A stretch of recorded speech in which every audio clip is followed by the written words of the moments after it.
Mereka lupa satu hal, bahwa kita tidak bisa berpikir, kita tidak bisa melakukan kalau cara berpikir kita bermasalah. Beberapa orang berpikir bisa membuat perubahan dengan melakukan tindakan, tapi pola pikirnya masih pola pikir miskin. Ciri khas pola pikir miskin itu adalah dia merasa semuanya terbatas. Kalau dapat uang, itu artinya itu uang satu-satunya yang bisa didapetin, karena sangat susah uang begitu ya. Akibatnya dia tend untuk lebih banyak menghabiskan uangnya, gitu. Atau bahkan menahan uangnya untuk tidak melakukan transaksi karena takut uangnya hilang, dan ujungnya uangnya malah hilang. Beberapa kejadian di lapangan ya, termasuk klien saya gitu.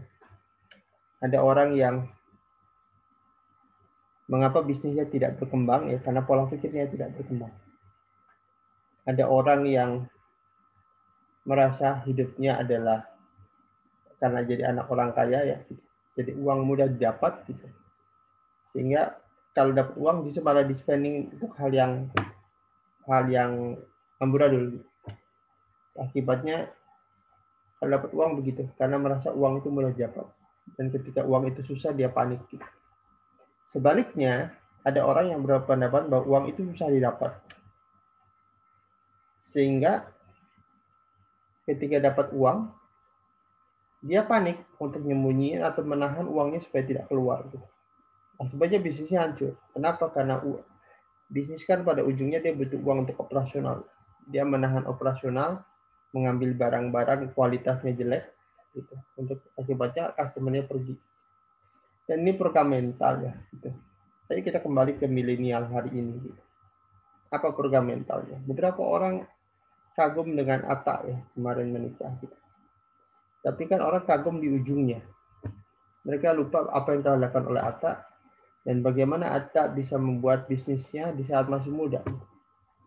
Saat orang lain sibuk main game dan sebagainya, dia sibuk cari cara supaya punya duit. Itu yang membedakan dia. Gitu. Karena yang dilakukan oleh Atta tidak jauh beda. Pengetahuan tentang YouTube, pengetahuan itu semua orang bisa akses itu. Pertanyaannya mengapa ada orang menjadi Atta, mengapa orang menjadi hanya kutak-katik tanpa menghasilkan apapun. Gitu. Saya ketemu milenial yang dia perpustakaannya luar biasa. Dia punya tutorial dari mulai YouTube, semuanya ada. Pertanyaannya, kok tidak dikonversi jadi duit? Itu pertanyaan saya. Ada banyak hal yang dia miliki. Ini bang nih, saya punya A, B, C, D. Ya, terus pertanyaannya dapat duit nggak? Enggak gitu. Karena dia sibuk ngumpulin beli. Ada orang beli buku dan sebagainya sama juga. Tapi bagaimana mengkonversinya jadi duit? Nggak ada. Mengapa? Karena ada ketakutan di dalam dirinya bahwa dia tidak yakin dia berhasil.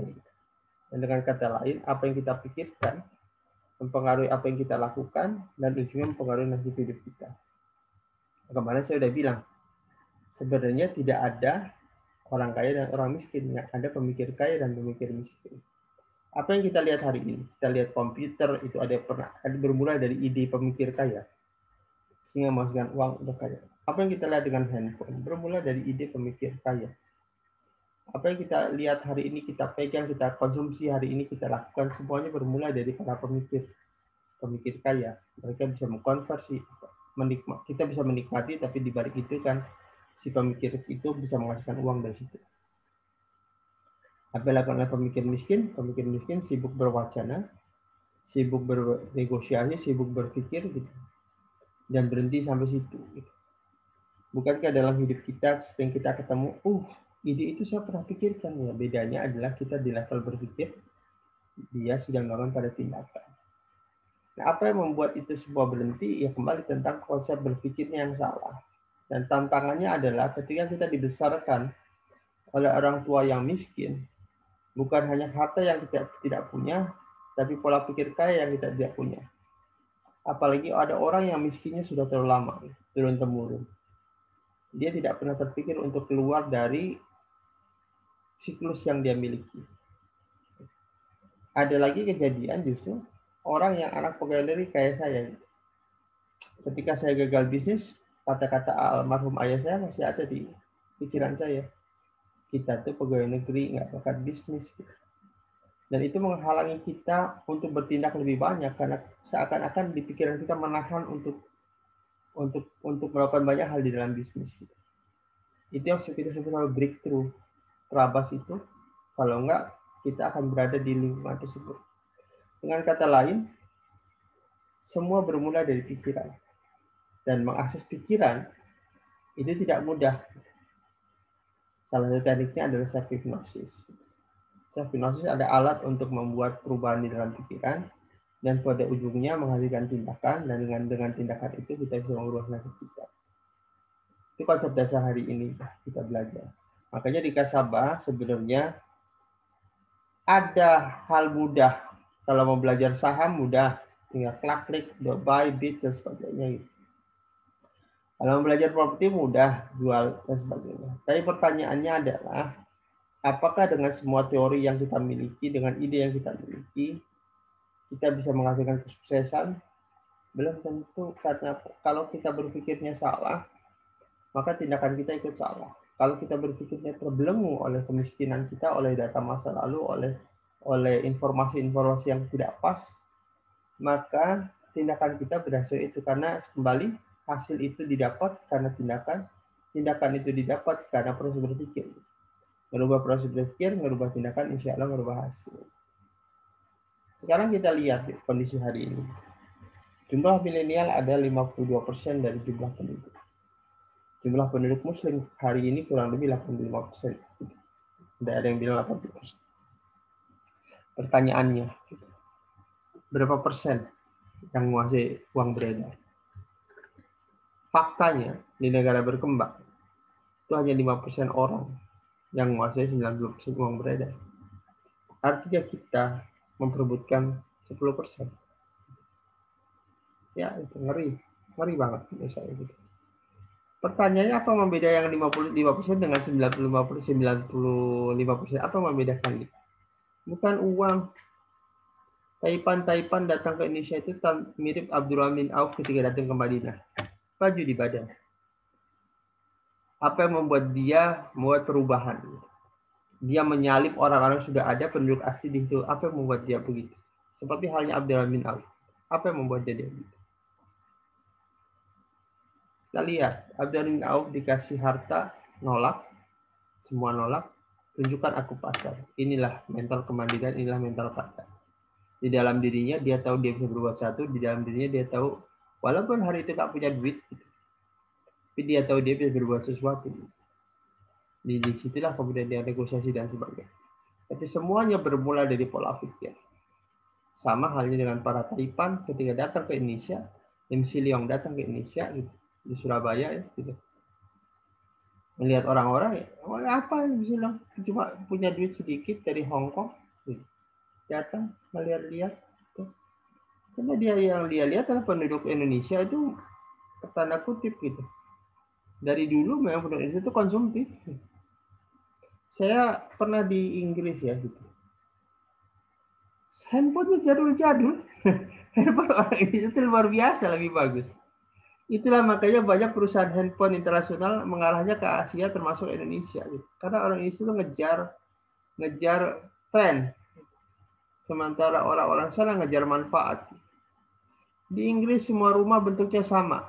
Yang membedakan di dalamnya. Jadi orang kaya dan enggak itu di dalamnya. Di dalamnya mereka pikir mereka bisa nikmati. Kalau di luar kan orang lain yang nikmati. Di dalam dia mereka nikmati. Mereka beli kebanyakan karena benefit, manfaat, bukan karena tren.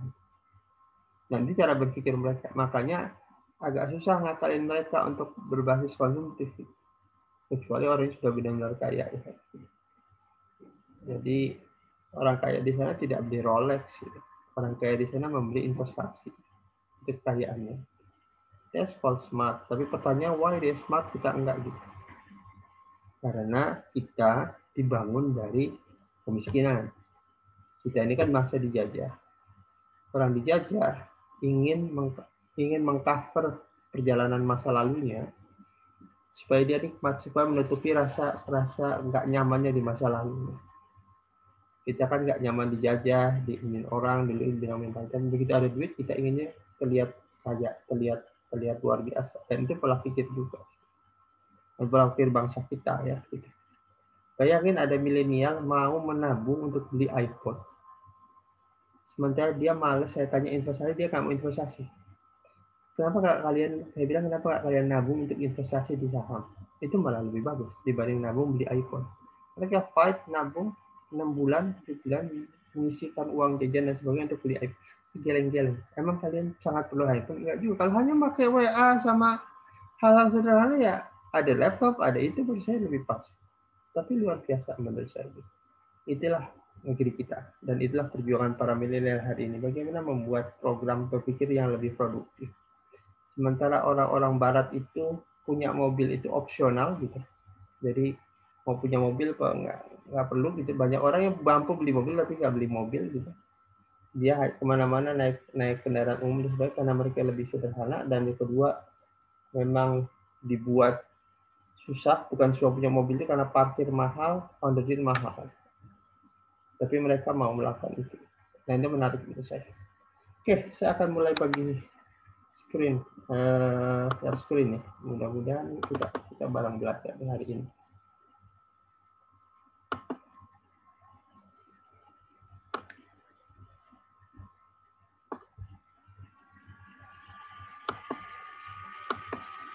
Saya mau cerita sedikit tentang hipnosis. Sejarah hipnosis dulu ya. Namanya hipnosis ya. Orang yang melakukan namanya hipnotis. Jadi yang benar adalah bukan kejahatan hipnotis. Itu kejahatan hipnosis. Hipnosis itu ilmunya. Hipnosis itu asal kata dari dewa tidur namanya hipnos. Ya, kemudian orang yang melakukan namanya hipnosis. Ilmunya namanya hipnosis. Antara piano dan pianis ya. Nah, tahun abad 17 ada seorang bernama Frank Antoine Mesmer. Dia orang Austria, dia di Prancis, kemudian diusir ya, kan dianggap melakukan proses terapi yang klinik gitu. Ya enggak, ini semua ada dokter ya, gitu. dokter. Jadi sebenarnya hipnosis itu kembangan para dokter. Justru ketika saya belajar hipnosis berbasis neurolinguistic programming, mereka sangat tidak suka dengan sosok hipnosis.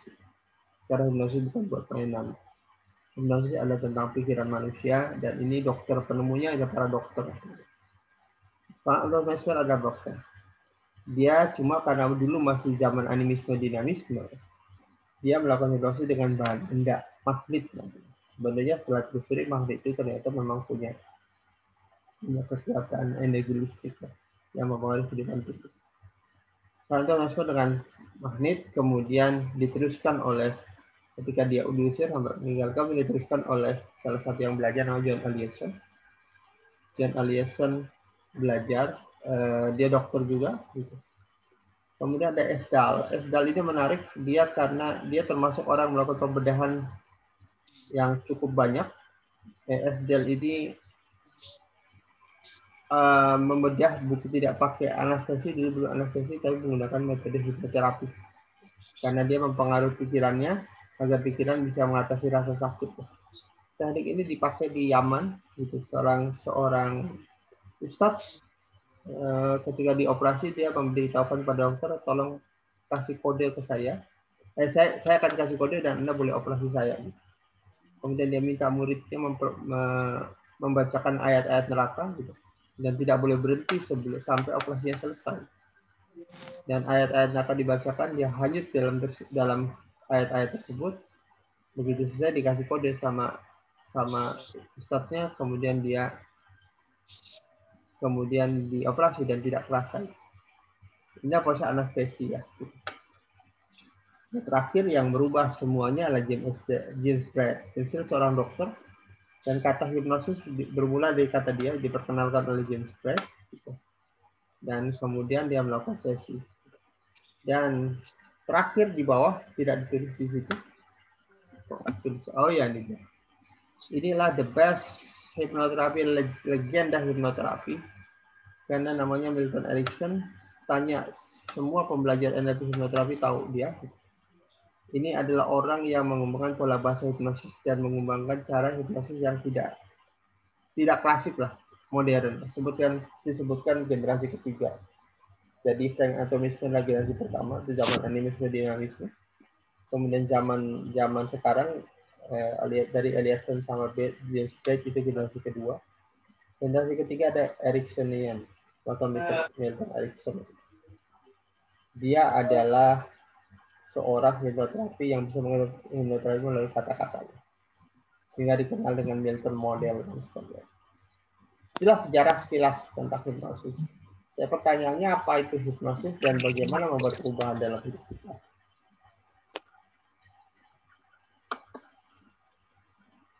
Oke, so far kita oke, saya lupa ya. Sekarang kita bicara apa itu hipnosis. Apa hipnosis atau hipnosis?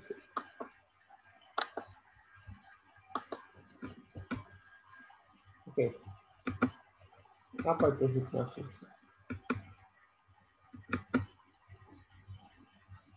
Oke, ini pikiran manusia, bukan otak manusia, beda ya gitu. Pikiran itu sumbernya dari manapun ada. Dari jantung dan otak. Ini pikiran manusia. Garis biru, itulah batas antara pikiran sadar dan pikiran bawah sadar. Pikiran bawah sadar itu istilah yang digunakan di luar logika kita. Itu istilah.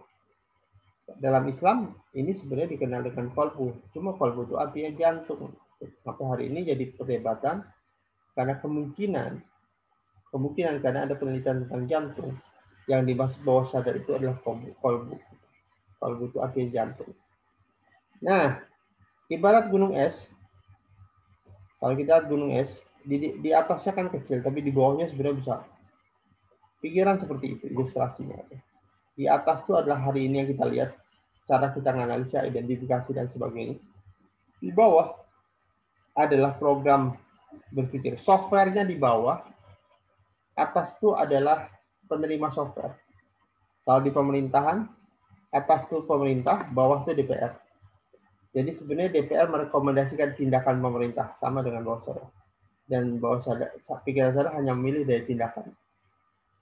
Tapi mirip dengan kehidupan, kadang-kadang ada istilah sabotase. Sabotase itu ada ketidaksinkronan antara pikiran sadar dan bawah sadar.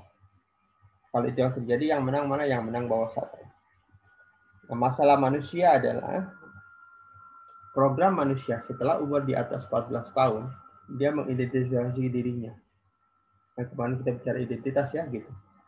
Kalau orang sudah diberi tiap hari disugesti bahwa oh kamu tuh anaknya malas, susah dan sebagainya. Setelah umur 14 tahun, garis pintu gerbang ini menebal. Dia akan melindungi data yang masuk supaya tidak masuk ke bawah sadar. Gitu. Nah, dia melindungi gerbang. Gerbang namanya gerbang seleksi atau reticular activating system. Untuk menembus gerbang ini tidak mudah. Karena dalam ilmu hipnoterapi, langkah pertama adalah menembus gerbang seleksi. Saya cerita gini sebenarnya. Yuk kita ilustrasi. Orang yang suka merokok, sebenarnya tahu secara logika dia, rokok itu jelek. Tidak ada yang nggak tahu. Maksud saya banyak perokok yang tahu. Mereka tahu tentang hipoten dan sebagainya tahu. Pertanyaannya mengapa dia terus merokok? Karena program di bawah sadarnya masih mengatakan rokok itu walaupun jelek tapi nikmat. Nah, dalam konteks ini kita tidak bisa menasihati orang merokok dari pikiran sadarnya, dari logikanya. Karena programnya ada di bawah sadar. Kalau ada programnya di bawah sadar, maka pembenahannya harus ada di bawah sadar, bukan di atas. Nah, masalahnya ketika kita mau bicara ke dia, ada gerbang seleksi. Ketika ini mengatakan sesuatu, dibenturkan nggak? Misalnya saya katakan gini misalnya, itu tadi tuh di depan ada orang terbang, pasti dengan cepat mengatakan nggak mungkin. Data itu tidak pas masuk ke bawah sadar. Nggak perlu dipikirin bahasa kesadaran gitu. Saya udah pasti nggak mau. Dan ini yang terjadi dalam hidup kita. Nah, pertanyaannya bagaimana menembus area seleksi? Salah satunya adalah dengan teknik hipnosis klasik. Milton Erickson mengembangkan kata-kata yang basisnya hipnosis bisa menembus bawah sadar. Itu yang disebut dengan transderivation search.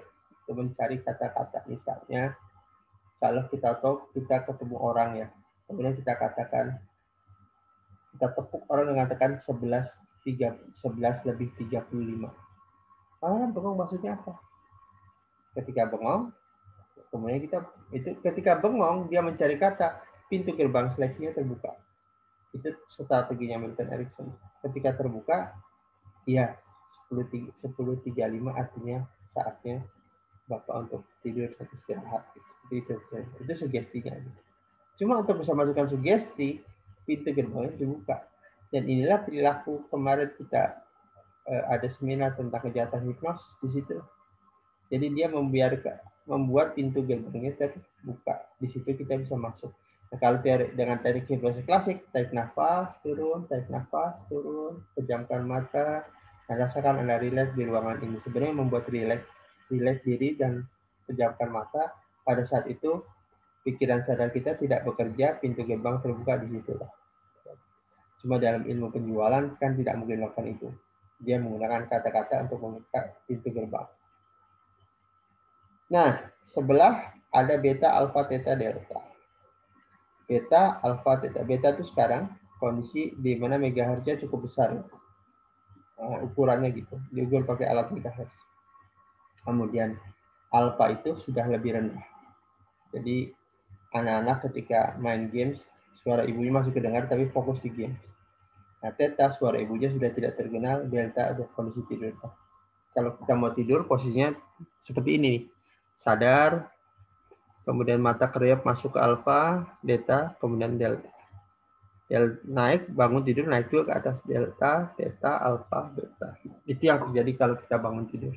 Pelan-pelan kan sampai kesadaran. Makanya kalau ada bilang belum masuk sadar, belum sadar banget, sebenarnya dia berada di masih di alfa dan theta, belum ke beta. Jadi yang mau kita lakukan, yang mau kita pahami dulu bahwa hipnosis itulah cara kita menembus bawah sadar dan memberikan sugesti.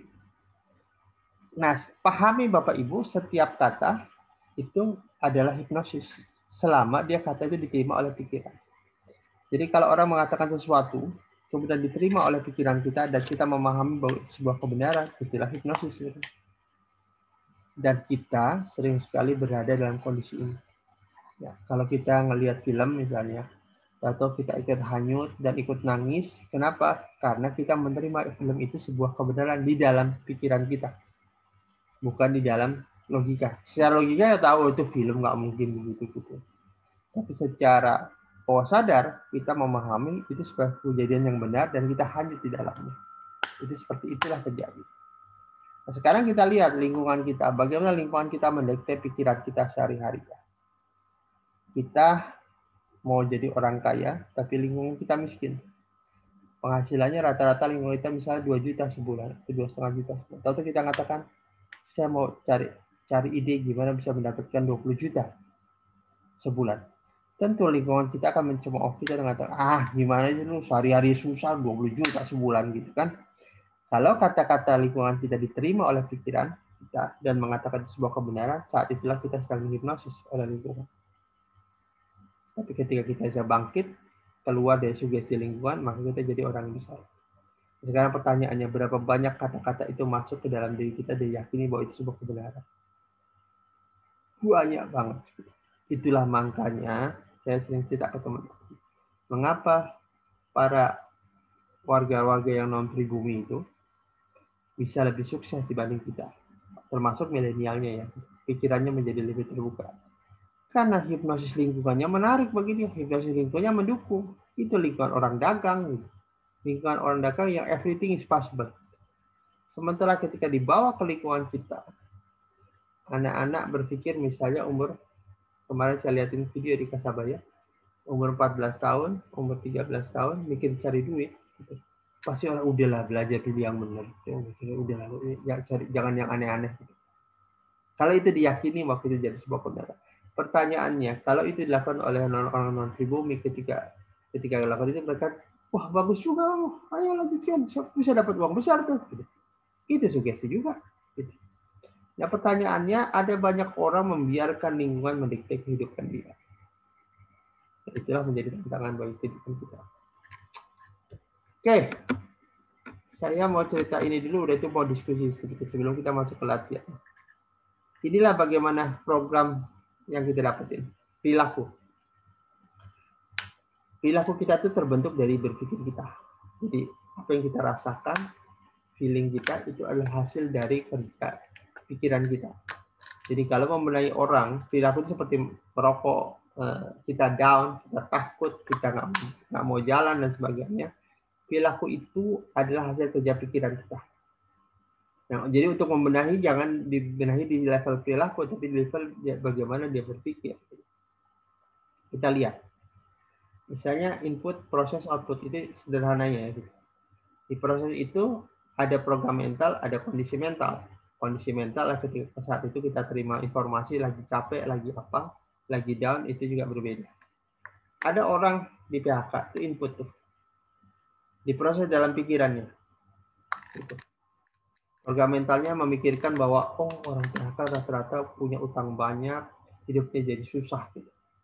Dan saat kita menerima informasi, apalagi saat itu lagi down mental kita, lagi fisik, lagi capek dan sebagainya. Dan dengan cara itu kita memproses informasi tersebut. Dan outputnya apa? Outputnya adalah down, takut, stres, dan sebagainya. Coba kita lihat lagi input PHK. Kemudian program mental kita mengatakan orang PHK karena dia baca Steve Jobs mungkin, dia baca orang yang di PHK justru malah membuat bisnis dan berhasil, dia malah senyum. Mungkin ini saatnya saya jadi orang sukses. Outputnya apa? Outputnya positif. Dia baca buku, dia cover dan sebagainya, sehingga PHK menjadi momentum dia buat berubah. Saya ingin cerita, dari sini kita pahami bahwa inputnya itu apapun boleh bisa terjadi, tapi yang membedakan adalah outputnya. Ada dua orang ini terkenal cerita ini. Ada orang di Inggris, dua anak dilahirkan dari bapaknya yang pemabuk. Tapi yang membedakan nasibnya. Yang satu jadi pengusaha sukses, yang satu jadi pemabuk dan masuk penjara. Dua-duanya diwawancarai karena mereka lihat bagaimana dua nasib yang berbeda kedua orang ini. Yang di penjara dikatakan, mengapa kamu masuk penjara? Sederhana jawaban dia, karena ayah saya pemabuk. Jadi saya mau model dia. Yang anak kedua ditanya, mengapa kau jadi pengusaha sukses? Jawaban dia, karena ayah saya pemabuk. Saya harus menjadi orang sukses. Saya bisa membantu ayah saya. Dua hal, satu input yang sama, tapi outputnya menjadi berbeda. Dan itu proses hipnosis gitu. Kenapa orang berpikirnya chaos? Ya karena dia dihipnosis, dipahami, kata yang dia pahami, sesuatu yang dipahami, program mental yang dibangun, program mental chaos. Nah, itu sehingga outputnya chaos gitu. Kalau dia membuat program mental berbeda, outputnya menjadi berbeda. Dan ini tentang proses hipnosis. Oke, sebentar ke sini ya. Sebelum sambil latihan, di sini kita latihan sebentar. Oke, rekan-rekan milenial. B kali do sama dengan have ada rumus yang dikembangkan oleh para coach gitu. Dan saya menjadi bagian di dalamnya. Bisa juga dibagi have sama dengan B kali do. Kalau kita ingin have-nya 1, maka 1 kali 1. Kalau have-nya 10, 1 B kali 10 do. Itu arti kerja keras. Apalagi 100, satunya B kali 100. B itu tentang cara kita berpikir. Cara kita lakukan.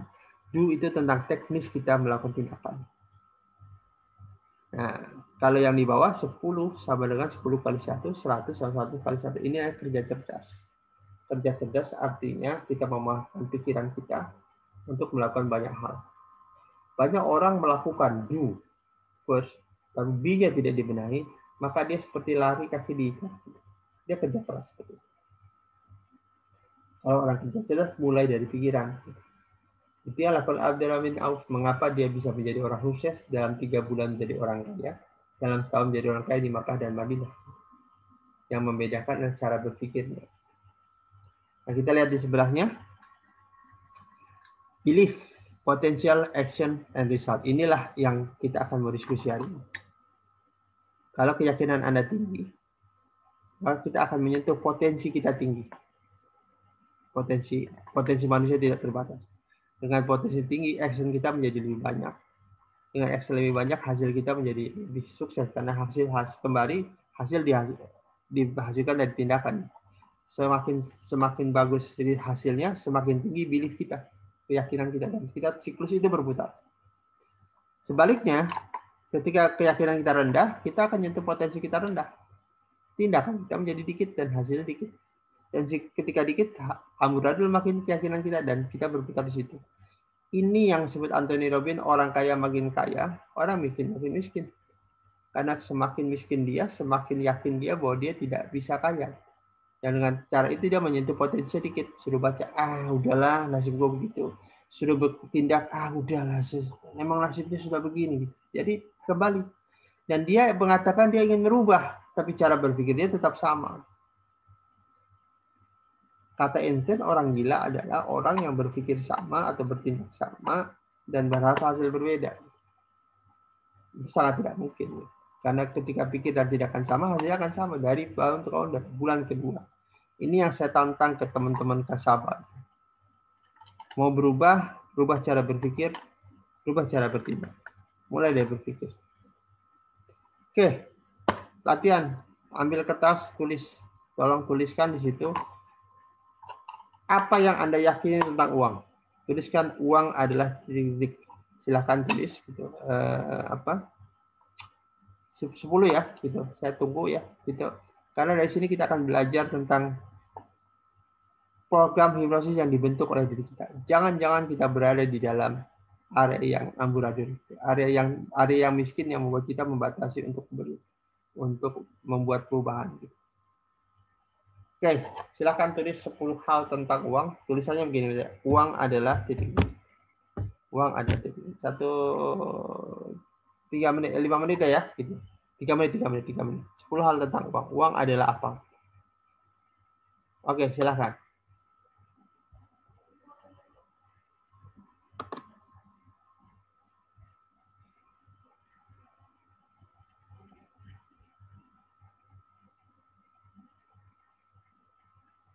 Tulis ya, uang adalah apa? Sampai 10. Nanti kita cek.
Oke, ada 10.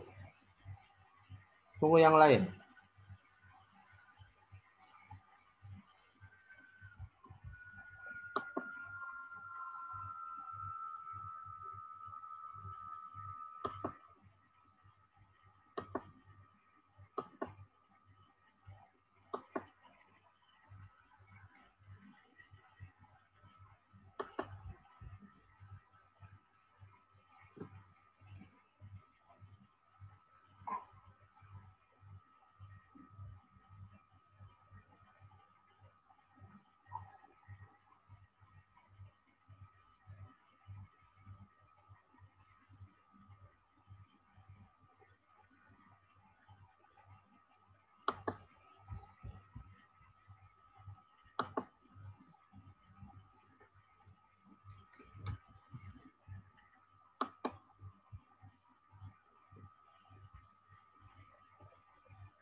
Oke, sudah?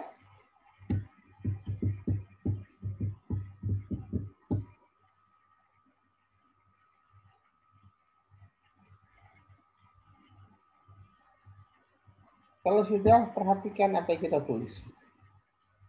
Perhatikan namanya money block. Beberapa orang ada yang mengatakan uang adalah akar kejahatan. Jadi di antara 10 itu ada bagian-bagian yang beda. Misalnya uang itu susah dicari.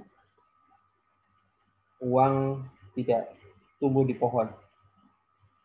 Uang adalah perlu dijaga. Kalau nggak dijaga kita akan merusak. Ada banyak hal seperti itu. Pahami ketika kita berada di kondisi yang tidak enak, itulah saat kita menghipnosis diri bahwa uang itu kalau bisa dicari, artinya apa? Artinya kita perlu kerja keras untuk mendapatkannya, dan kerja keras itu menyiksa. Sehingga orang bekerja dengan penuh penyiksaan. Dan ketika sudah mendapatkan kerjaan yang uangnya banyak, yang uangnya menurut dia lumayan, dia tidak pernah mau terpikir selintas untuk keluar dari kerjaan itu. Mengapa? Karena uang itu bisa dicari. Artinya ketika di situ ya harus itulah umur hidupnya dia. Dan fakta kemarin sudah saya share ya, gitu, bagaimana para karyawan yang dikerjain perusahaan, apalagi sekarang di undang-undang yang baru ya, gitu, pensiun bisa jadi orang nggak punya uang apapun. Orang yang tadi menggantungkan hidupnya pada perusahaan, begitu perusahaannya kolab, hampir aja per hari ini. Karena dia membiarkan orang lain menjaga dirinya. Itu prinsipnya. Jadi uang itu apa? Uang itu alat tukar, uang itu susah dicari, uang itu apapun itu. Itu program mental dan itulah program hipnosis kita. Nah, kita hari ini akan coba rilis itu. Oke. Satu lagi saya mau berharap rekan-rekan di sini mengerjakan, karena itu hal yang saya ingin teman-teman lihat kembali tabel 1 miliar kita. Bulan ini konsepnya sederhana ya. Nabung sama dengan saldo terakhir. Perhatikan bulan ke bulan, perhatikan kondisi keuangan. Ketika kita melihat ini, apa yang kita rasakan? Silakan tulis di kertas. Apa yang rekan-rekan milenial ini rasakan ketika melihat tabel ini? Jadi mulai dengan saldo 20.000, terus naik 40.000, 80.000 sampai ke 1 miliar. Pertanyaannya, perasaan apa yang muncul ketika melihat ini? Silakan tulis. Itu refleksi buat kita sendiri.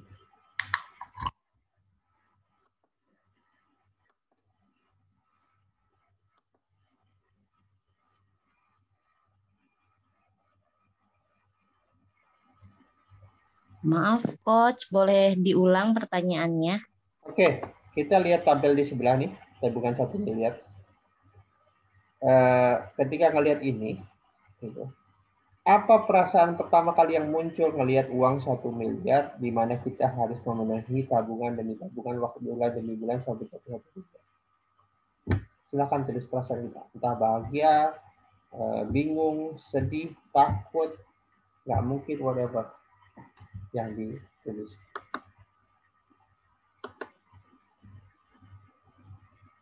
Iya, tapi tidak ditentukan harus berapa jawabannya? nggak, tentukan perasaan aja, Bu. Bahagia, takut, nggak mungkin, dan sebagainya.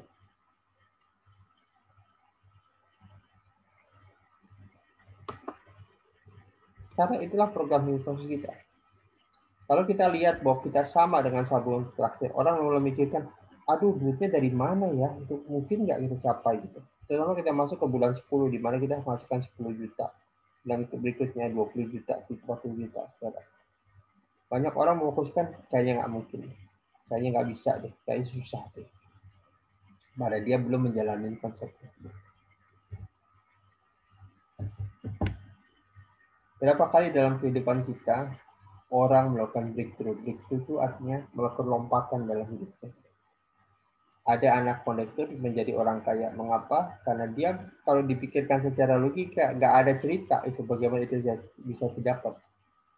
Bagaimana perjalanan hidupnya bisa melewati orang yang sangat miskin gitu.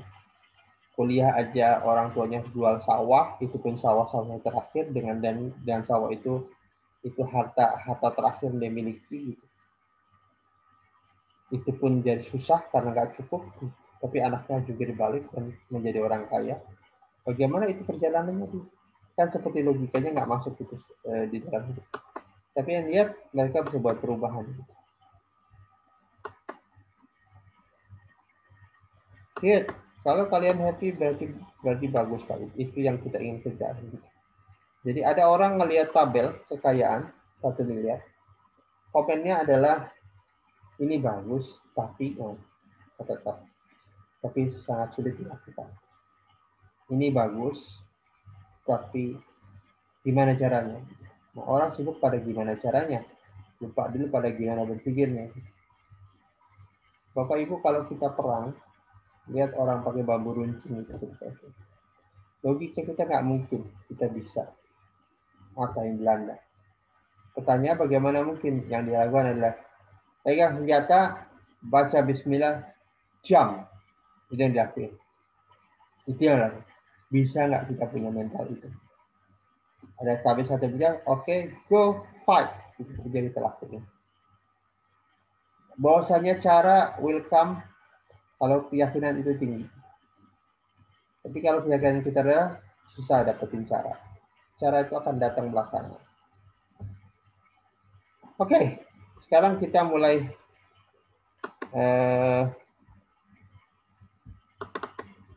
latihan hipnosis. Ini latihan. Pertama adalah bagaimana pikiran mengontrol tubuh. Saya ingin kita akan lakukan latihan ya. Ambil stopwatch gitu di dalam itu, pakai handphone bisa. Gitu. Kemudian kita akan lakukan proses tidur. Katakan sebelum tidur, saya akan tidur 5 menit. Nah, kemudian nanti setelah tidur, siapin stopwatch-nya dulu. 0 gitu. Kalau nggak salah waktu lihat aja waktu tidurnya jam berapa ya. Kemudian nanti bangun ketika merasa ingin bangun. Setelah itu cek, pas nggak 5 menit. Oke ya, ingat perintahnya sederhana. Ini adalah self hipnosis sebenarnya. Kalau ini bisa dilakukan, sebenarnya kita bisa mengendalikan tubuh kita. Jadi kita nanti katakan kepada diri, saya mau tidur 5 menit. Pejamkan mata, lihat waktu, kemudian blok. Kemudian nanti bangun ketika kita punya perasaan ingin bangun aja. Setelah bangun, cek. Kita pas 5 menit apa enggak. Ini latihan berulang ya. Maksudnya hari ini ada yang langsung pas, ada yang enggak. Gitu. Tapi lakukan ini.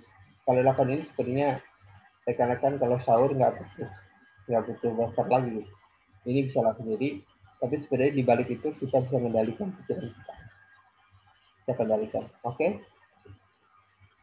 Oke, ada pertanyaan tentang tugas ini nggak? Oke. Kalau sudah siap, kita lakukan ya. Lihat waktu, kita akan tidur 5 menit. Silahkan lakukan. Go.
Sudah?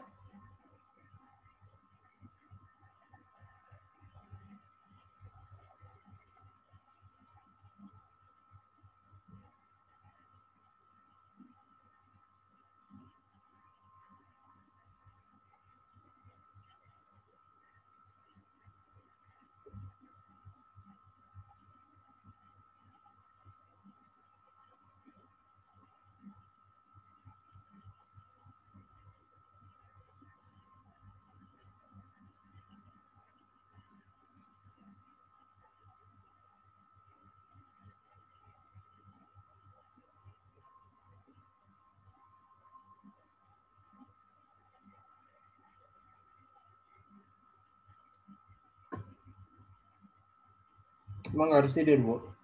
Memejamkan mata itu sudah bagian dari tidur. Jadi nggak bagian tidur. Oke, 4 menit. Nggak apa-apa. 4 menit, 5 menit. Oke. Itu latihan ya, kembali. Yang kita lakukan adalah latihan mengendalikan tubuh dan diri kita. Oke, sudah pada bangun semua? Ini kita lihat fenomena apa tentang hipnosis ya. Posisi tangan, lihat saya ya, posisi tangan begini. Oke, yang pas 5 menit luar biasa, yang belum latihan, semakin sering dilatih, semakin kita bisa. Ini bukan tentang tidur kita ngepas, tapi semakin dilatih, semakin kita bisa mengendalikan pikiran kita. So, next time, ketika kita terjebak oleh program mental yang nggak pas, kita dengan mudah mengembalikan posisi kita kepada posisi yang seharusnya, posisi yang membuat kita kembali tegar, kembali pada posisi yang bagus. Oke, sekarang yuk kita lihat posisi tubuh seperti ini. Bisa nggak tangannya seperti ini?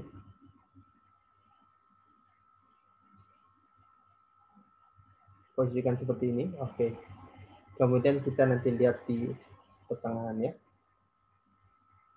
Oke, sudah. Kita lihat jari tengah di antara ini, tengahnya gitu. Kemudian tarik nafas dan katakan kepada diri, jari makin dekat, makin dekat. Jari makin dekat, makin dekat, makin dekat, makin dekat, makin dekat, makin dekat, dan seperti tertarik sebagai sebuah magnet dan menempel dengan kuat seperti lem. Clear? Nah, mengapa itu tertarik? Karena ini kerja pikiran bawah sadar kita.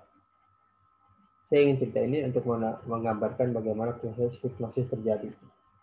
Jadi pikiran bisa memerintahkan untuk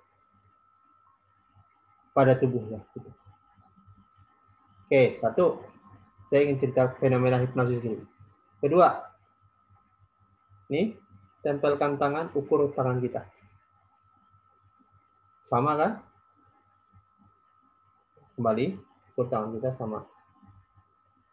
Oke, kemudian mau tangan kiri, tangan kanan boleh. Gerakin tangan kanan sambil katakan tangan kanan, jari-jari tangan kanan saya memanjang. Tarik nafas dulu, keluarin. Tarik nafas, keluarin. Sekali lagi tarik nafas, keluarin. Dalam bayangan jari-jari kita yang kanan ataupun yang kiri terserah memanjang. Katakan panjang, panjang, panjang, jauh lebih panjang, panjang, panjang, jauh lebih panjang, semaksimal yang bisa lakukan jauh lebih panjang, jauh lebih panjang. Bayangkan aja jarinya memanjang. Luar biasa. Sekarang selesai ukur lagi. Lebih panjang nggak? Itulah fenomena hipnosis. Ketika kita katakan panjang, jari-jari yang kita katakan panjang itu aliran darah memancar lebih banyak ke sana sehingga terlihat lebih banyak, walaupun sifatnya sementara ya. Tapi saya ingin katakan itulah fenomena hipnosis. Hipnosis mempengaruhi cara berpikir, bahkan mempengaruhi tubuh. Ya, itulah teknik hipnosis sebenarnya. Jadi aliran darah mengalir kencang ke area yang tadi kita sebutkan. di jari mana. Dan itulah saat designasis. Itu Ibu malah menarik. Yang kiri lah lebih panjang. Belum pernah kejadian tapi mungkin salah sugesti itu. Oke. Saya mau buat saklar di depan sekarang. Saklar ini fungsinya adalah membuat program. Kalau kita mau install program baru kebiasaannya. Kalau kita mau install program baru, maka kita buat namanya saklar. Saklar mental. Tombol trans kita, tombol trans kita. Jadi nanti kita akan buat tombol saklar kita, terserah. Jadi seakan-akan kayak switch on off. Gitu. Switch on off. Fungsi dari switch on off ini adalah untuk memancing kita masuk ke kedalaman level alpha atau theta. Kemudian disitulah kita akan memasukkan sugesti. Jadi nanti bareng saya install ya, bareng gitu. Jadi langkahnya nanti tinggal pilih kode apa. Kalau kita pilih kode tertentu, itu on dan off. Gitu.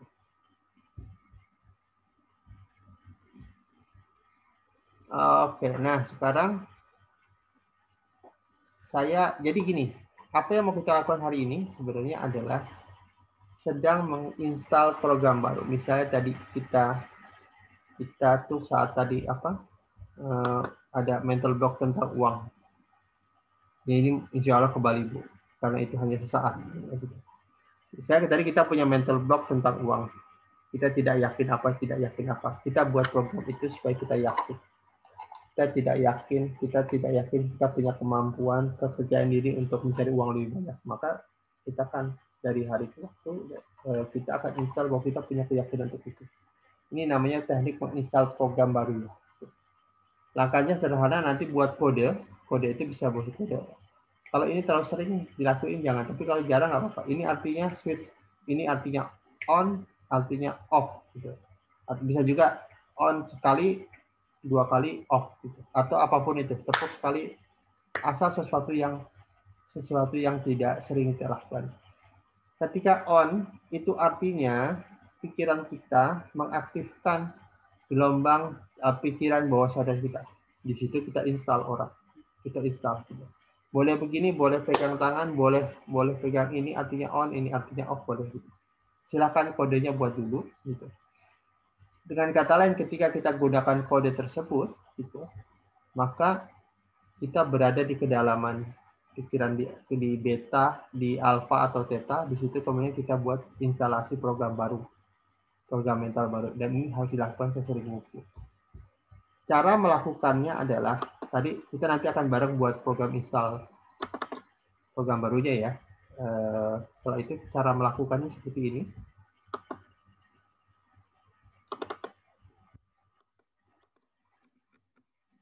Misalnya kita ingin pede, ingin percaya diri depan orang banyak bicara. Maka kita perlu tulisin nanti. Kalau mau lakukan ditulis atau bicara boleh deh gitu. Tapi harus bicara, nggak boleh pakai rekaman ya. Saya ingin bicara di depan orang banyak dan penuh kepercayaan diri. Saya ingin setiap bicara depan orang banyak selalu percaya diri. Katakan itu 21 kali. Kemudian setelah itu katakan yang lebih pendek. Saya bicara depan orang banyak percaya diri 21 kali. Kemudian setelah itu bicara lagi yang lebih pendek, percaya diri saat bicara 21 kali. Dan terakhir saya pede. Ini artinya mendidik pikiran bawah sadar kita. Kalau pede itu artinya tentang bicara depan orang banyak. Saat disebutkan pede artinya kita bicara depan orang banyak. Jadi langkahnya begitu ya.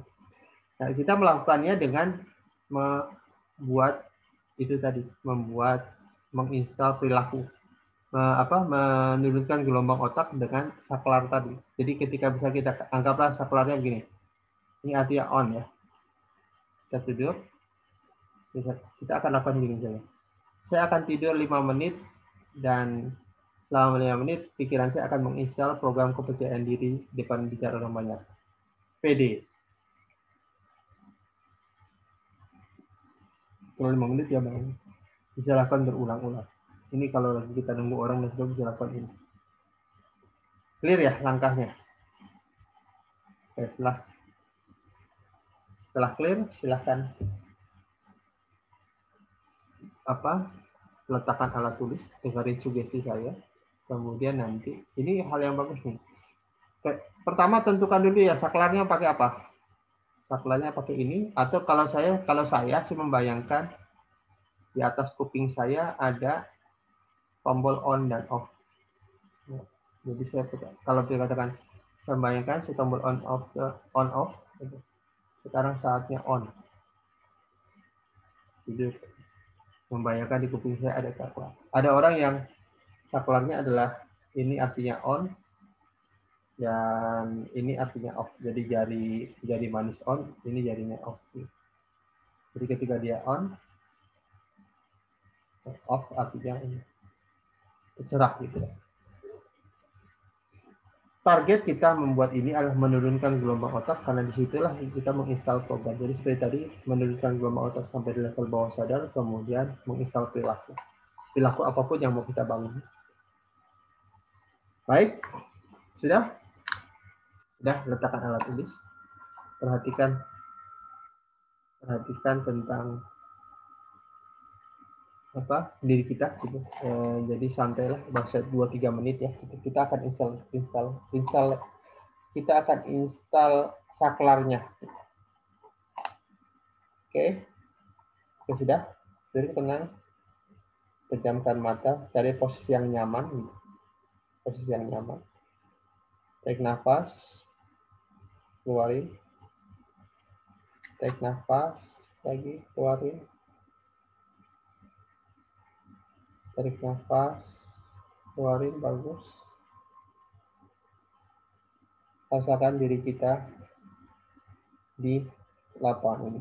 Bu Aini sekarang duduk aja nyaman, pejamkan mata, tarik nafas, keluarin. Sama yang lain, tarik nafas, keluarin.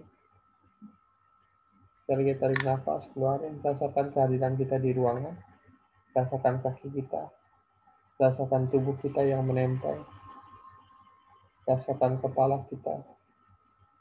Rasakan rasa rileks bergerak dari kaki, melewati betis, melewati paha, melewati tulang belakang, melewati leher, melewati dahi kita, meliputi seluruh area tubuh kita, dan merasakan rasa rileks di sekitar tubuh, di setiap sel tubuh kita. Bagus sekali.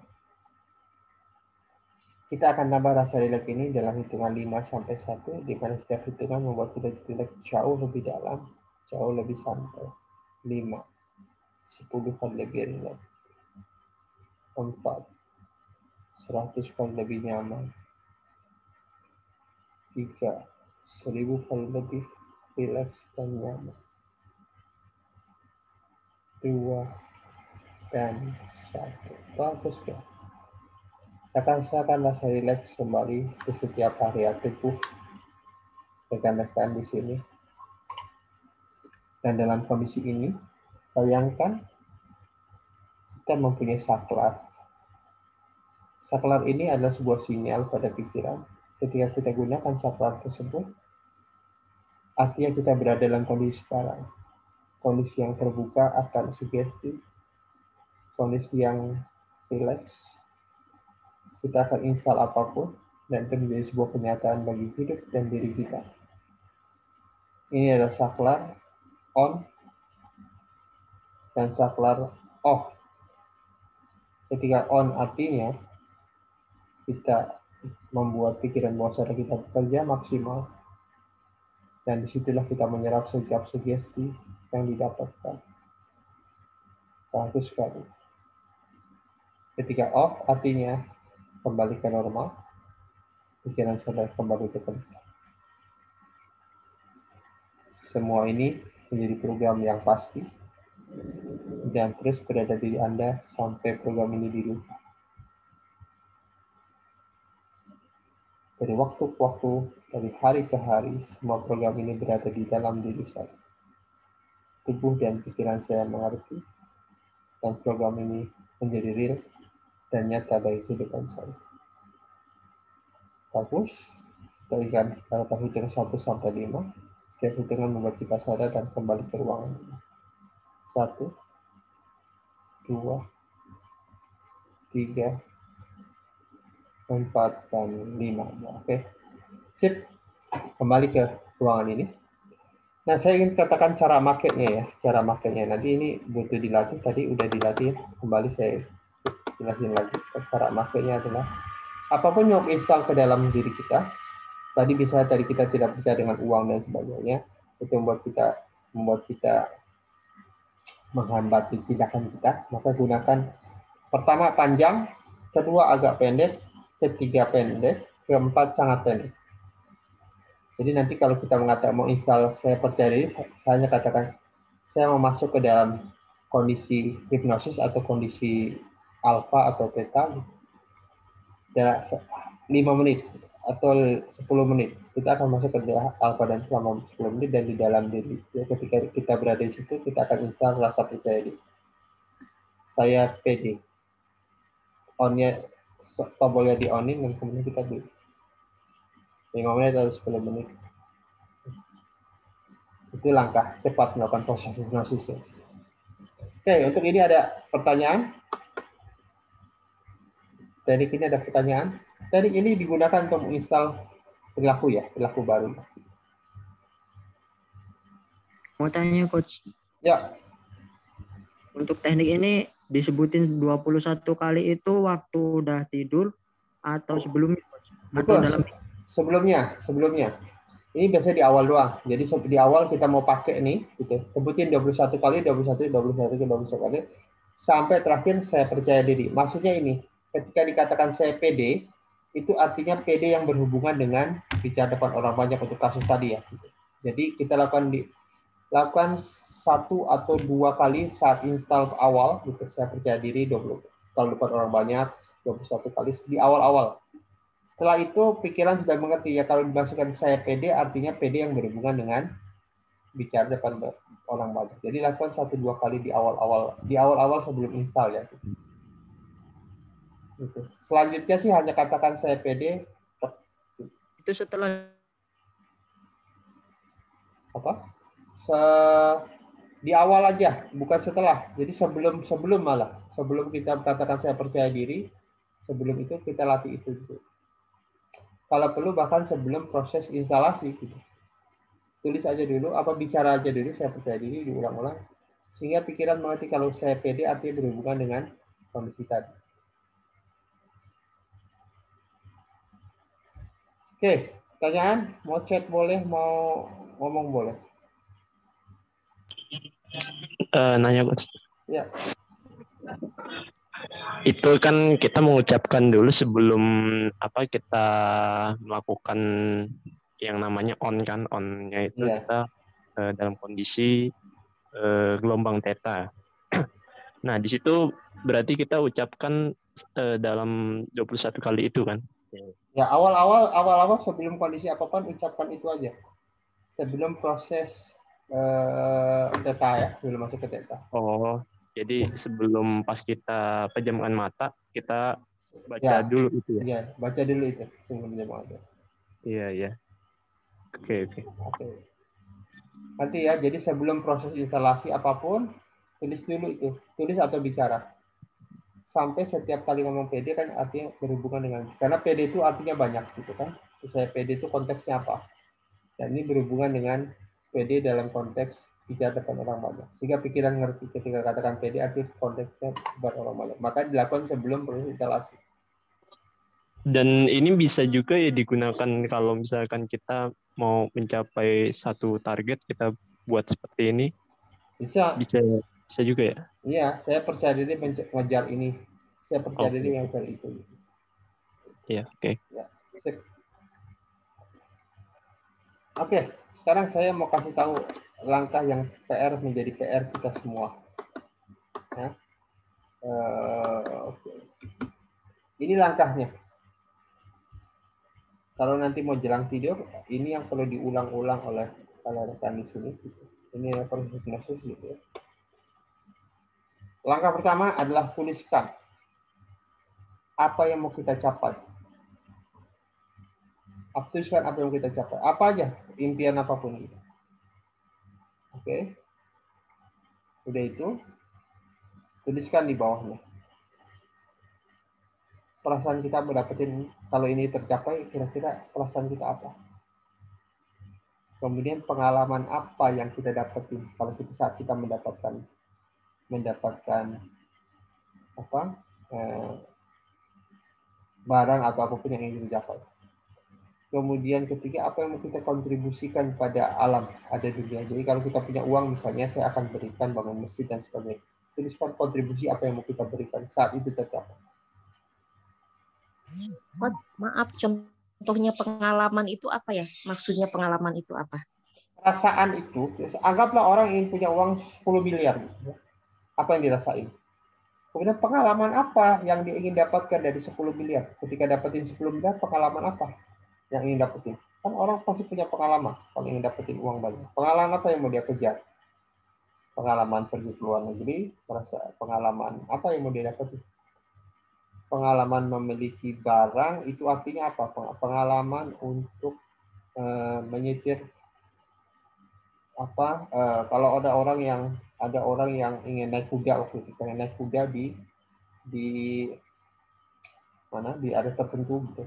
Dia pengalaman merasakan nikmatnya berkuda di tengah alam yang indah. Gitu. Pengalaman itu yang mau dikejar. Tapi ya pengalaman itu artinya pengalaman afektif. Kontribusi apa nanti ya? Kontribusi. Oke, setelah itu cari tempat yang nyaman. Bayangkan itu semua terjadi. Bayangkan kita merasakan pengalaman tersebut. Ketika membayangkan perasaan itu, silakan gambarkan apapun itu perasaannya. Bisa mungkin jalan-jalan atau apa. Terus ketika kita mendapatkan pengalaman, bayangkan kita melakukan pengalaman itu. Ketika kita berada di apapun itu, kita berada di Hawaii, di mana lagi, bayangkan kita berada di sana. Dan bagaimana kita menyapa orang-orang di sana. Oke. Kemudian bayangkan kontribusi apa yang kita berikan. Bayangkan kita memberikan kontribusi itu pada kita. Bayangkan kita sedang melakukan kontribusi itu pada apapun yang kita dapat. Begitu selesai, katakan alhamdulillah ya Allah, saya telah memiliki pengalaman mendapatkan apapun itu. Ini adalah teknik untuk merasakan sebuah perasaan sebelum kita memiliki barang tersebut. Jadi katakan alhamdulillah ya Allah, saya telah mendapatkan perasaan, pengalaman dan berkontribusi saat saya mendapatkan uang tersebut. Sebenarnya ini doa juga sebenarnya. Dan janji pada kehidupan kita. Jadi cari tempat duduk, bayangkan. Cara kita membayangkan sederhana. Duduk, kita boleh ucapkan istighfar atau apapun, tarik nafas penting ya, tarik nafas, keluarin 3 kali, nafas perut, gitu. Kemudian bayangkan pengalaman. Oke, akan lebih indah kalau teman-teman di sini membuat vision board. Vision board itu gambar-gambar sehingga mudah membayangkannya. Semakin berwarna semakin bagus bayangan tersebut. Dan ini adalah langkah wajib yang dilakukan jelang tidur ataupun bangun pagi. Tapi yang bagus jelang tidur. Oke. Selesai itu, cara kedua. Ini kita membiarkan diri kita menuntun langkah. Cara kedua, duduk tenang. Setelah tadi mendapatkan tadi ya, langkah pertama lakuin duduk. Gitu. Kemudian duduk tenang, bayangkan tarik nafas 3 atau 5 kali. Kemudian katakan pada Sang Maha Mewujudkan, ya Allah, terima kasih. Alhamdulillah saya telah mendapatkan tadi pengalaman, perasaan. Dan ya Allah, mohon bimbinganmu. Berikan informasi bagaimana saya memulai langkah ini sehingga saya mendapatkan keberhasilan tersebut. Bayangkan katakan kepada Allah, ya Allah, apa yang terjadi pada kegiatan spiritual saya atau kegiatan ibadah saya. Dan bayangkan juga keterampilan apa yang saya miliki saat itu atau yang sedang untuk kita mencapai hal tersebut. Dan saat itu lingkungan saya seperti apa dan apa yang saya lakukan untuk bisa mencapai hal tersebut. Dan perhatikan juga bagaimana cara saya menghadapi kegagalan dan pelajaran apa di setiap sesi langkah demi langkah. Jadi, dalam kondisi ini kita membiarkan pikiran bekerja. Jangan kita pikir. Jadi, tarik nafas, pejamkan mata, katakan, ya Allah, terima kasih tadi semua. Kemudian, tunjukkan bagaimana saya memulai perjalanan hidup saya mencapai keberhasilan tersebut. Lihat, dengar, dan rasakan apa yang terjadi, di visualisasi apa yang muncul. Dan biarkan filmnya berputar. Maka tadi saya bilang film berputar dari spiritual kita, bagaimana cara kita beribadah, terus keterampilan apa saja yang saya miliki, semuanya terjadi dalam mimpi, dalam visual kita. Ini secara tidak langsung sebenarnya teman-teman melakukan ini untuk beberapa orang katakan nggak mungkin, tapi teman-teman tasawuf, kalau teman tasawuf, ini seperti kita membiarkan Allah menuntun kita. Tapi sebenarnya ini perilaku hipnosis sebenarnya. Jadi pikiran kita nanti mengkoordinasi semua data yang dimiliki itu untuk mengarahkan pada keinginan yang kita capai di sesi pertama. Ini wajib nih, dua ini nih, kalau kita mau sukses nih. Karena kita seperti sudah menyusun peta perjalanan kita dan kita tinggal mewujudkan di alam nyata. Memang ini pelatihan 2 hari sih sebenarnya, tapi saya fokuskan biasanya kalau di pelatihan kita akan lakuin bareng, tapi kadang waktu kita terbatas ya gitu. Tapi saya ingin katakan langkahnya seperti itu. Langkah pertama adalah bayangkan kita telah mendapatkan. Langkah kedua, bayangkan bagaimana proses awalnya, sukses story-nya ketika kita mencapai ke pengalaman pertama tadi. Oke, ada pertanyaan nggak? Langkah kedua ini, langkah terakhir ini. Inilah tentang self hypnosis. Tarik nafas, ingat saya kenal mulai dengan tarik nafas keluarin itu, nafasnya nafas perut ya, untuk menurunkan gelombang otak dan membiarkan pikiran kita membimbing kita. Langkah pertama adalah kita yang memikirkan tentang membayangkan. Langkah kedua, kita benar-benar membiarkan pikiran kita memimpin perjalanan satu story kita. Setelah itu, begitu selesai langkah kedua, bangun, tulis tuh kata poin-poin pentingnya. Itu seperti kita leading, seperti kita memberikan arah, kita harus ngapain. Clear nggak? Oke, kan nanya dulu untuk waktu yang efektif melakukan ini ketika bangun tidur kah, atau kita pas mau tidur gitu? Yang bagus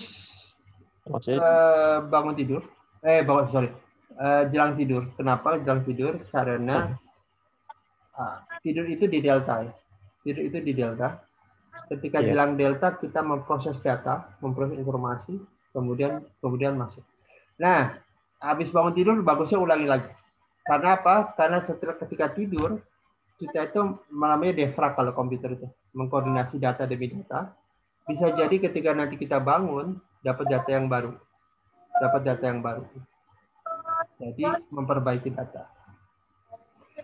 Ini adalah teknik untuk meminta langkah dari pikiran kita. Ingat, pikiran kita adalah data. Dengan data itulah kemudian kita bisa mendapatkan informasi. Oke.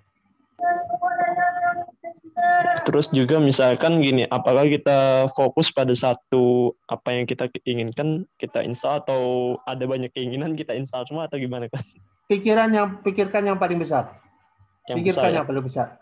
Karena yang besar tercapai, yang lain tercapai biasanya. Oke. Ya, gitu.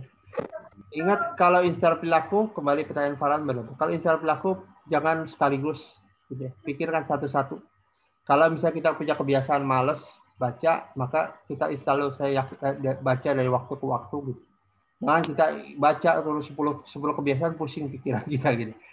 One step at a time. Satu persatu. Ya, gitu. Sama dengan dream juga gitu. Oke. Itu ya kegiatan kita. Nah, saya mau cerita ini dulu. Lakukan yang tadi, ini adalah hal wajib yang dilakukan karena dengan kembali hasil karena tindakan karena pikiran. Memperbaiki pikiran, memperbaiki tindakan, insya Allah merubah hasil. Gitu. Agak terbatas memang waktunya, kapan-kapan kita latih dan cukup panjang banget kegiatan ini. Gitu. Tapi kita mudah-mudahan mendapatkan idenya. Kalau ada pertanyaan nanti bisa lakukan di grup. Oke, saya ingin cerita ini dulu. Gitu. Rekan-rekan, saya ingin cerita kemarin yang saya sempat cerita. Ini yang mau kita kerjain sebenarnya. Yang mau kita kerjain sebenarnya adalah bukan tentang uang lagi ya, gitu. Tapi tentang merubah pola pikir, merubah mengviralkan ilmu kecerdasan finansial, termasuk nanti begitu selesai terbentuk tuh organisasinya, lingkaran dua-duanya, nanti ada penjurusan-penjurusan. Ada jurusan saham, kita buat klub saham. Ada jurusan properti, kita buat klub properti. Ada jurusan digital, kita buat jurusan digital. Karena memang sekarang 3 itu yang dipakai ya. Gitu. 4, maaf. Bisnis, saham, properti, digital. Itu leverage. Leverage itu alat ungkit kita untuk ngejar. Dan kita belajar itu. Itu tools kita untuk dapatin dana, sumber dana. Gitu. Tentu yang kelima adalah bekerja ya. Gitu. Saya nggak bicara bekerja ya. 4, bisnis, saham, properti, digital. Itu 4 opsi yang mau kita kerjain, dan mudah-mudahan kita punya klub itu. Jadi kalau kita sudah klub orangnya banyak, kita buat klub. Klub mana nih? Kita buat klub digital, klub apapun itu, sehingga orang bisa masuk. Kembali langkahnya saya mau mulai dari 2 aja dulu. 2, 4, 8. Jadi tiap orang punya 2 orang menjadi timnya. Kenapa 2 orang itu? Karena gini, kebanyakan termasuk kita semua, termasuk milenial juga sih sebenarnya, kan termasuk orang dewasa juga sebenarnya, lebih suka berdiskusi dengan teman sebayanya. Justru itu yang mau kita kerja. Ya, dengan dia punya 2 itu, dengan punya teman sebaya sebenarnya menjadi lebih mudah penyaluran ilmu. Kalau nggak ngerti nanti nanya di Telegram, nanya di grup, nanya di Facebook. Jadi kalau nggak ngerti mentor di atasnya atau coach di atasnya nggak bisa ngejawab, maka dia naik ke atas. Kalau nggak puas bisa tanya di Facebook atau di grup, kita nanti akan bareng-bareng. Inilah sistem coaching sebenarnya. Karena nanti materi yang diberikan setelah materi ada pertanyaan-pertanyaan. Nah, tugas si coach yang atas memonitor apakah si yang bawah sudah menjawab atau belum. Kemudian adakah tantangan dalam menjawabnya. Tugasnya hanya monitor aja. Kenapa? Karena kalau nggak dimonitor nggak dijawab, nggak dikerjain. Justru ketika kita membimbing orang menjawab, kita juga dapat pemahaman yang baru. Jadi si A akan monitor B dan C, B akan monitor DE, C akan monitor FG, dan sebagainya terus ke bawah. Monitor jawaban dia agar memastikan kita paham akan ilmunya. Jadi tugas kita cuma cari 2 orang. 2 orang itu nanti setelah lihat materi dia sudah menjawab pertanyaan kita yang diajukan di dalam sesi apa yang kita berikan. Mudah-mudahan clear ya. Karena nanti habis itu kita buat klub. Langkahnya cukup seperti ini. Dari dua masing-masing punya 2 orang, membuat klub sendiri, membuat klub sendiri, membuat grup sendiri. Dan kita akan belajar banyak hal. Ya kalau yang kita berikan di Ramadan lebih kepada penajaman mindset, pola pikir gitu. Kemudian nanti setelah itu kita buat klub-klub di situ gitu. Termasuk juga nanti kalau punya bisnis ya gitu. Nah, ini profil kita mau kita kerjain sebenarnya ya. Ini kenapa saya bilang kita penting melakukan itu. Kalau kita punya tim, mau kita buat 4 hal tuh. 1, layanan patungan modal tadi ya, udah beli. Jaringan ilmu kita sudah buat. Kemudian kita buat jaringan broker dan distributor. Kalau kita punya banyak orang, kita nego dengan orang, kita minta harga pasar, semua yang terlibat di dalam anggota koperasi kita akan menjadi broker dan distributor. Gitu. Misalnya gitu, kita diskusi dengan perusahaan A gitu. Kita minta barang murah, tapi distributornya ada semua kita. Jadi setiap orang itu bisa menghasilkan pendapatan dari situ. Nah, terakhir kalau bisa kita bangun pabrik. Kalau kita ada duitnya. Gitu ya. Kalau bangun pabrik, kalau masing-masing urunan 50.000, kalau ada 1 juta orang, itu artinya adalah 50 miliar. Kita insya Allah bisa buat pabrik. Nah, saya ingin cerita yang bawah. Yang paling penting, yang paling bawah. Saya ingin cerita. Ada hard work, ada smart work. Ya. Ada hard work itu orang yang tidur sampai memikirkan semua hal, gitu, sampai nggak tidur gitu. Smart work justru ada tidur.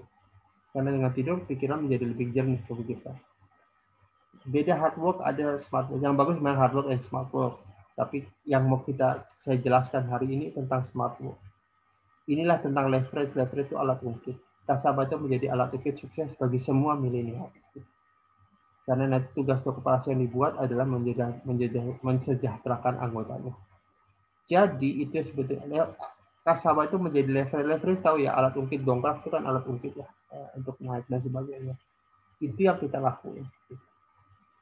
Istilah kita together everyone achieve more, bersama-sama kita mencapai hasil besar.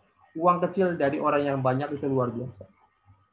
Dan ini sebenarnya strategi untuk bisa mengalahkan 5% orang tadi.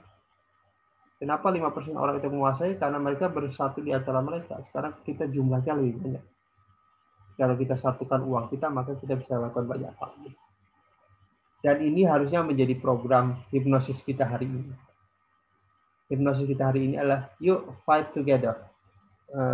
Bertempur bersama, karena dengan itu kita menjadi kuat. Nah, ini pesan ini yang mau saya sampaikan kepada para milenial. Anda butuh leverage, Anda butuh alat ungkit untuk membongkar, meningkatkan diri kita. Tanpa itu, mau fight sendiri, melawan raksasa yang sudah begitu besar, almost nggak mungkin. Mau fight sendiri untuk membuat perubahan hidup, ya tahu sendiri hari ini ya.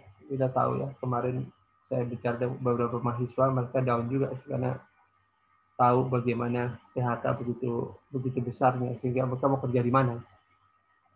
Sekarang yang menarik adalah yuk kaya bareng. Kaya bareng. Kalau kita buat koperasi, apapun yang dilakukan koperasi, keuntungannya akan lari ke anggota. Karena anggota kan seperti saham. Seperti kita punya perusahaan yang punya saham yang besar. Dimiliki oleh tiap orang. Kalau koperasi yang untung, insya Allah untungannya oleh kita dari dana sisa saham hasil usaha ya. Maka belajar di koperasi gitu. Karena kalau koperasi untung, anggotanya untung. Dan koperasi akan memberikan alat atau media agar anggotanya bisa menghasilkan uang seperti tadi broker dan distributor. Kita bisa aja misalnya gini, kita buat pabrik deterjen buat baju gitu. Nanti semua anggota kita jadi distributornya. Dan mereka bisa kita bisa buat barang yang sesuai dengan target market dan sebagainya. Tidak harus murah, bisa jadi barang mahal, tapi semua distributornya adalah anggota kita. Kalau kita untung, distributornya saat cari uang bisa naikin harga, dia untung. Dan ketika koperasinya untung karena jualan deterjen, hasilnya dimanfaatkan oleh semua. Semua dapat. Begitu juga yang jaringan broker dan semuanya. Di saat yang sama kita mencetak generasi yang cerdas secara ilmu bisnis maupun investasi. Nanti kita undang Mbak Dewi kebetulan keluar, ada masalah di HP-nya, tapi dia akan dalam investasi gitu. Ilmu bisnis sudah dalam. Dan nanti begitu udah rada paham investasi saham dan sebagainya, kita nanti sekolahkan salah satu pengurus. Gitu. Tapi sekolah nggak dari awal karena sudah dapat ilmunya.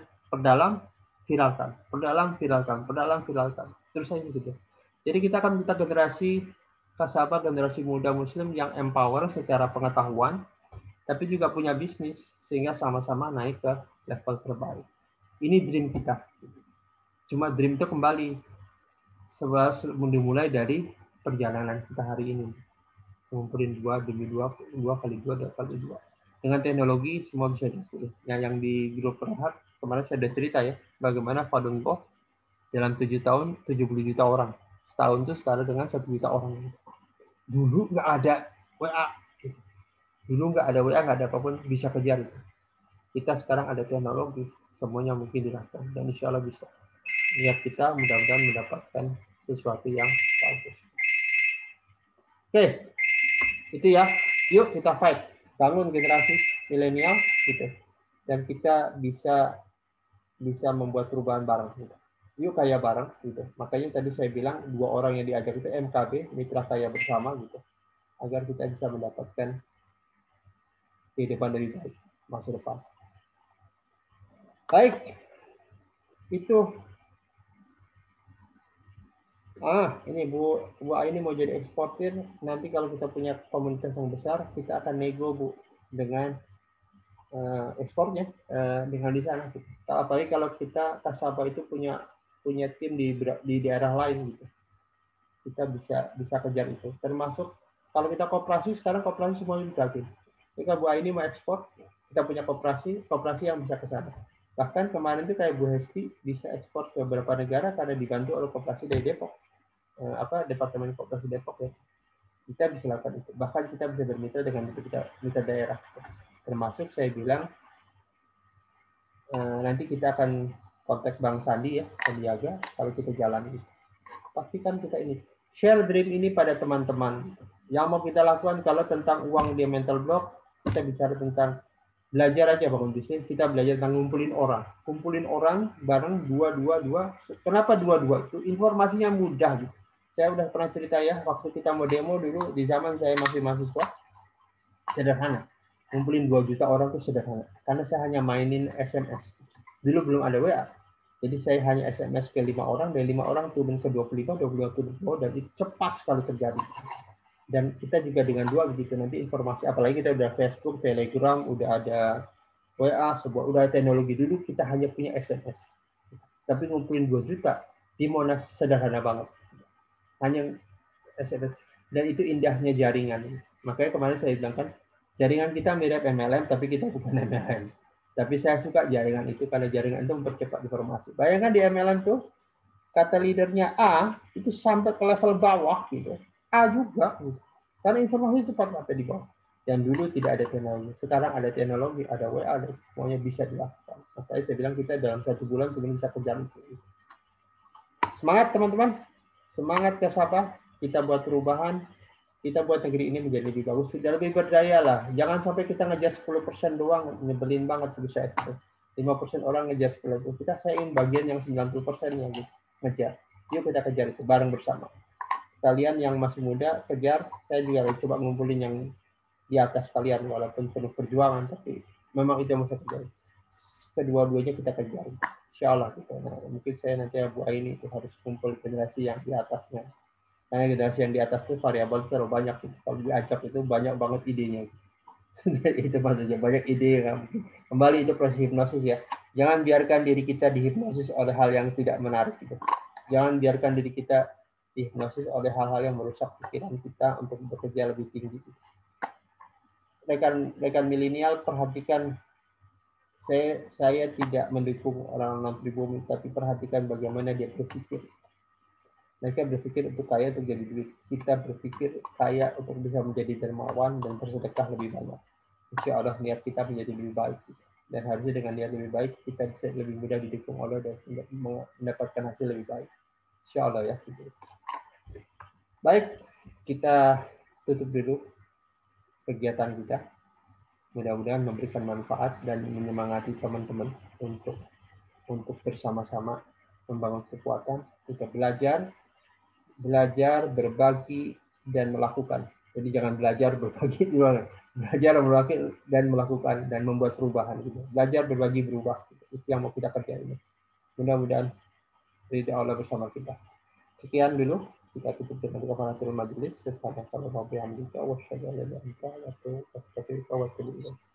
Assalamualaikum warahmatullahi wabarakatuh.